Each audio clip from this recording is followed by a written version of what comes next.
What's up, everybody? Welcome back to another episode of Chatting with Jacob. My name is Jacob Restituto. I'm a musician from Northport, New York, and this is a series where I just chat about things that are on my mind, or I chat about questions that you guys have asked me on my channel. So today we're talking about, as the description and the title reads, how I've seen the music industry change in the past 20 years. Now, I'm 25 right now, so I don't really remember what exactly 20 years ago, but I do know enough to speak on it. So 20 years ago today, big difference in the music industry. We have, 20 years ago MTV. I mean, 20 years ago, even earlier, 30 years ago, 35, 40 years ago, MTV was huge. Music videos were huge.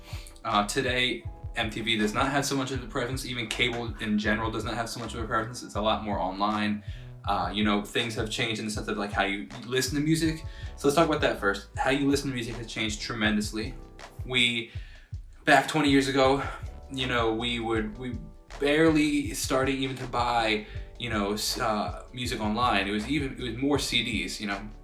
We used to buy whole CDs. You couldn't even buy a single back then. You could buy the CD to hear even just the single that you wanted. So that was really popular. CD stores were really popular.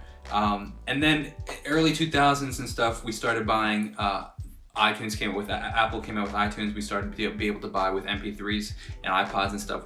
That's the singles. So we were able to buy single songs, and I'm gonna make a whole video of what the difference between what I think is better, buying music or streaming music. So if you're interested in that, you can check that out when I release that. But so the music industry changed from everybody buying CDs to now buying singles. And I remember the first couple songs. I was in 5th grade when I bought my first song. My parents technically bought it for me, and we bought a couple songs on iTunes, and we bought Photograph by Nickelback. We bought I Like to Move It because of the whole Madagascar movie. I was 11 years old. We bought Temperature by Sean Paul, and what else? And then I also remember a little bit later we bought Toy Soldiers by Eminem. My first couple songs that I remember buying. My sister bought a couple. I have a feeling she probably bought some Avril Lavigne stuff. She was a big fan of Avril Lavigne. But that being said, so the music industry changed where artists used to sell whole CDs to now they're selling singles, which to some degree, you can find the silver lining in all of it, where it's they used to sell whole CDs. Cool, they used to make $10 a CD. They used to sell it for $10. Obviously, the artist didn't make the whole thing, but that's a different story. They used to sell it for $10. But I feel less people might have bought it because they were I don't want to spend $10 just to hear the one song that I like or the 3 songs that I like. I don't want to hear the other 15 songs. So now, come iTunes, you can find the silver lining where it's more people are buying the music because they can, and I don't have the stats to back this up, but this is my thought process, because they can buy just the one song. They don't have to buy the whole album. So now you have more people buying the song. So it probably evens out, I would say.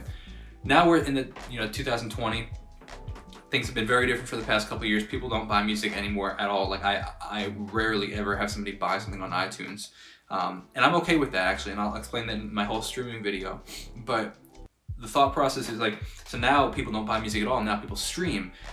And how has that affected the music industry? Well, it's now if you want to test out an artist, you don't have to spend any money. You're already paying for Spotify or Apple Music or whatever, or YouTube. You don't have to test out any music. You don't have to pay to hear any new music. You could just listen to anybody you want as many times as you want, which is cool because it opens the door for, I think, a lot more musicians to get out there. Where there was this huge level of entry where people weren't going to spend $10 on your album 10 years ago and or 20 years ago, and now they could just, somebody says, hey, check out this band. You're oh, let me check them out. Boom. They could become your favorite band overnight because you didn't have there was no level of entry for them. You didn't have to spend any money on that. So that's a really interesting point that I think it gives, the level of entry has gotten a lot better for smaller artists. And I think also now that part 2 of the video is, maybe I'll make it a separate video in general, but maybe I can make it a whole, does a musician need a tour kind of thing.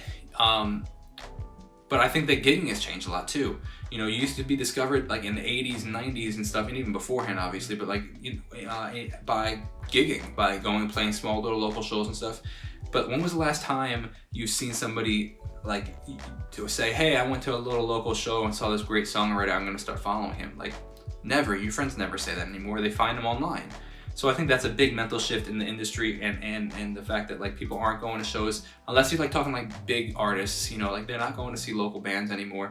They're hearing them online, if you're hearing them at all, you know. So that's a big shift where like I think that has changed a lot. So two major shifts that I've noticed are, and I'm sure that you've all noticed, is the shift between like streaming and how it's affected the industry. Like I said, streaming's not a bad thing. The level of entry is so small now. Like anybody can find your music now, whereas opposed to I wasn't just gonna pay $10 to find a real random CD and you know, in the CD store. So that's a really cool perspective. And then also you could make music. You could like record yourself in your room and put it online and have 1 million people see it. You weren't gonna go play a coffee shop 20 years ago and have 1 million people see your singing. So that's a big difference too. I think that, you know, people are all upset about change, but I think that you can always find the silver lining in change, and there's some really great opportunities in that now. So all right, hope that answers that question. Have a great Restituto day. If you have any other questions, leave them in the comments below. If you want to check out my live streams, 11 a.m. Monday through Friday, almost every single week. So I'll see you guys next time. Peace out.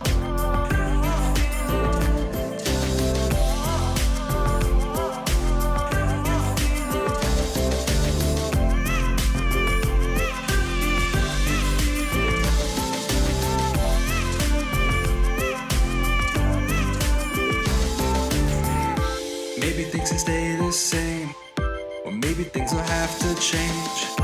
No way for me to say, cause I can't read, no, I can't read your mind. All the conversations left unread, so I had them all in my head. All the things that I might have said, no, I can't read, no, I can't read your mind.